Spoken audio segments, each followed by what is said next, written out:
সত্যি কি নয়া দল গড়তে চলেছেন বিজেপি নেতা দিলীপ ঘোষ? এমন খবরে রীতিমতো আলোড়নের সৃষ্টি হয়েছে রাজ্য জুড়ে। দ্রুত নির্বাচন কমিশনে আবেদন জানাতে তৈরি হচ্ছেন বলে জল্পনা বিজেপির অন্দরেই। প্রশ্নের জবাবে কি বললেন দিলীপ ঘোষ? দিলীপ ঘোষ যদি সত্যি এমন কোনো বৈঠক করে থাকেন, তাহলে কারা তার সঙ্গে বৈঠকে যোগ দিয়েছিলেন? এই প্রশ্নের স্পষ্ট উত্তর কারো কাছেই নেই। যারা এই বৈঠক নিয়ে সবচেয়ে বেশি চর্চা করছেন, তাদের কাছেও এসব প্রশ্নের স্পষ্ট উত্তর নেই। কিন্তু জল্পনায় রয়েছে নানান গোত্রের নেতা ও নেত্রীর নাম। বিগত দিনে প্রণব মুখোপাধ্যায় এবং প্রিয়রঞ্জন দাস মুন্সিরাও নতুন দল করেছিলেন, কিন্তু তাদের সাফল্য মিলেছিল কি? আমরা ডুব দেব খবরের গভীরে। বিজেপির প্রাক্তন রাজ্য সভাপতি দিলীপ ঘোষ নতুন দল করতে প্রস্তুতি নিচ্ছেন বলে গুঞ্জন উঠেছেন মহানগরীতে। বিজেপির প্রাক্তন রাজ্য সভাপতি দিলীপ ঘোষ চিরকালই চর্চায় থাকেন। প্রাতঃভ্রমণে বেরিয়ে চাইপে চর্চায় চিরকালই বিরোধী কথাবার্তা বলে মিডিয়ায় আলোচনার কেন্দ্রবিন্দুতে থাকেন তিনি। ভোটে নজর রেখে যখন ঘর গোছাচ্ছে বঙ্গ বিজেপি, তখন দলের প্রাক্তন রাজ্য সভাপতির সম্ভাব্য পদক্ষেপ নিয়ে আচমকা জল্পনা ছড়ালো।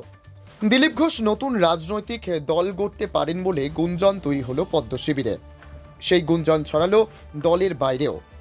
কতজনকে নিয়ে বৈঠক করেছেন দিলীপ, কোথায় বৈঠক করেছেন, কবে করেছেন, এমন নানান কথা ভাসতে শুরু করেছে।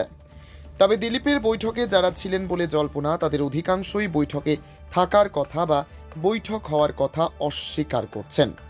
নাম প্রকাশে অনিচ্ছুক এক প্রবীণ নেতা জানিয়েছেন বৈঠক হয়েছে বলে তিনিও খবর পেয়েছেন, তবে তিনি নিজে সেখানে ছিলেন না বলে দাবি তার।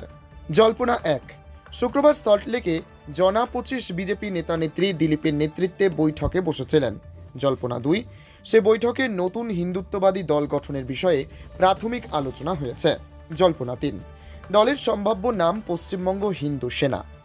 জল্পনা 4, সম্প্রতি দক্ষিণ কলকাতার একটি অংশে এই দলের নাম লেখা টি শার্ট বিলি হয়েছে। জল্পনা 5, এই দলের নাম নথিভুক্ত করতে খুব তাড়াতাড়ি নির্বাচনে কমিশনে প্রয়োজনীয় কাগজপত্র জমা পড়তে চলেছে। দিলীপ যদি সত্যি এমন কোনো বৈঠক করে থাকেন, তাহলে কারা তার সঙ্গে বৈঠকে যোগ দিয়েছিলেন? এই প্রশ্নের স্পষ্ট উত্তর কারো কাছেই নেই। যারা এই বৈঠক নিয়ে সবচেয়ে বেশি চর্চা করছেন, তাদের কাছেও এসব প্রশ্নের স্পষ্ট উত্তর নেই। কিন্তু জল্পনায় নানান গোত্রের নেতা ও নেত্রীর নাম। বিজেপিতে এই মুহূর্তে বিক্ষুব্ধ হিসেবে পরিচিত কারা? কাদের সঙ্গে বর্তমান নেতৃত্বের দূরত্ব বেশি? বড় সরকারি পদ ছেড়ে বিজেপিতে যোগ দিয়ে কাদের উচ্চাকাঙ্ক্ষা পূরণ হয়নি? এমন অনেক নেতা ও নেত্রীর নাম নিয়ে গুঞ্জন শুরু হয়েছে। এই নেতাদের মধ্যেই একজনের অবশ্য দাবি এরকম একটি বৈঠক হয়েছে বলে তিনি খবর পেয়েছেন।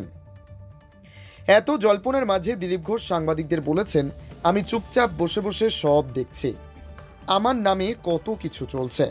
উল্লেখ্য, ভারতীয় জাতীয় কংগ্রেস ছিল 1978 থেকে 1986 সাল পর্যন্ত সক্রিয় একটি ভারতীয় রাজনৈতিক দল।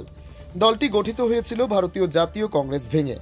প্রথম দিকে দলটির নেতৃত্ব দিয়েছিলেন ডি দেবরাজ উরস এবং দলটি পরিচিত ছিল ভারতীয় জাতীয় কংগ্রেস নামে। 1977 সালে সাধারণ নির্বাচনে ইন্দিরা গান্ধীর পরাজয়ের পর 1978 সালে কংগ্রেস ভেঙে এই দলটি গঠিত হয়। উরসের সঙ্গে ছিলেন পশ্চিমবঙ্গ, অসম, কর্ণাটক, কেরল, মহারাষ্ট্র ও গোয়ার অনেক নেতা ও বিধায়ক, যাদের অনেকেই পরবর্তীকালে কেন্দ্রীয় মন্ত্রী ও মুখ্যমন্ত্রী হয়েছিলেন।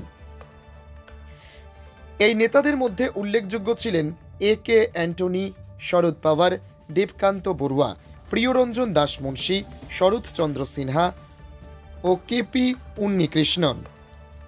1981 সালের অক্টোবরে শরদ পাওয়ার দলের সভাপতি হওয়ার পর দলটি নাম পরিবর্তন করে ভারতীয় জাতীয় কংগ্রেস রাখা হয়। পরবর্তীতে প্রিয়রঞ্জন দাস মুন্সিও কংগ্রেস দলের মূল স্রোতে ফিরে আসেন।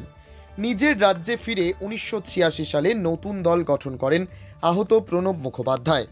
নাম দেন রাষ্ট্রীয় সমাজসেবী কংগ্রেস। পুনরায় তিনি কংগ্রেসে ফিরে গিয়েছিলেন। বিজেপি নেতা দিলীপ ঘোষ নতুন দল করেছেন কিনা তা এখনও স্পষ্ট নয়। তথাপি বঙ্গ রাজনীতি নিয়ে কত মানুষকে নিয়েই না জল্পনা চলে। Times 14 bureau, Kolkata.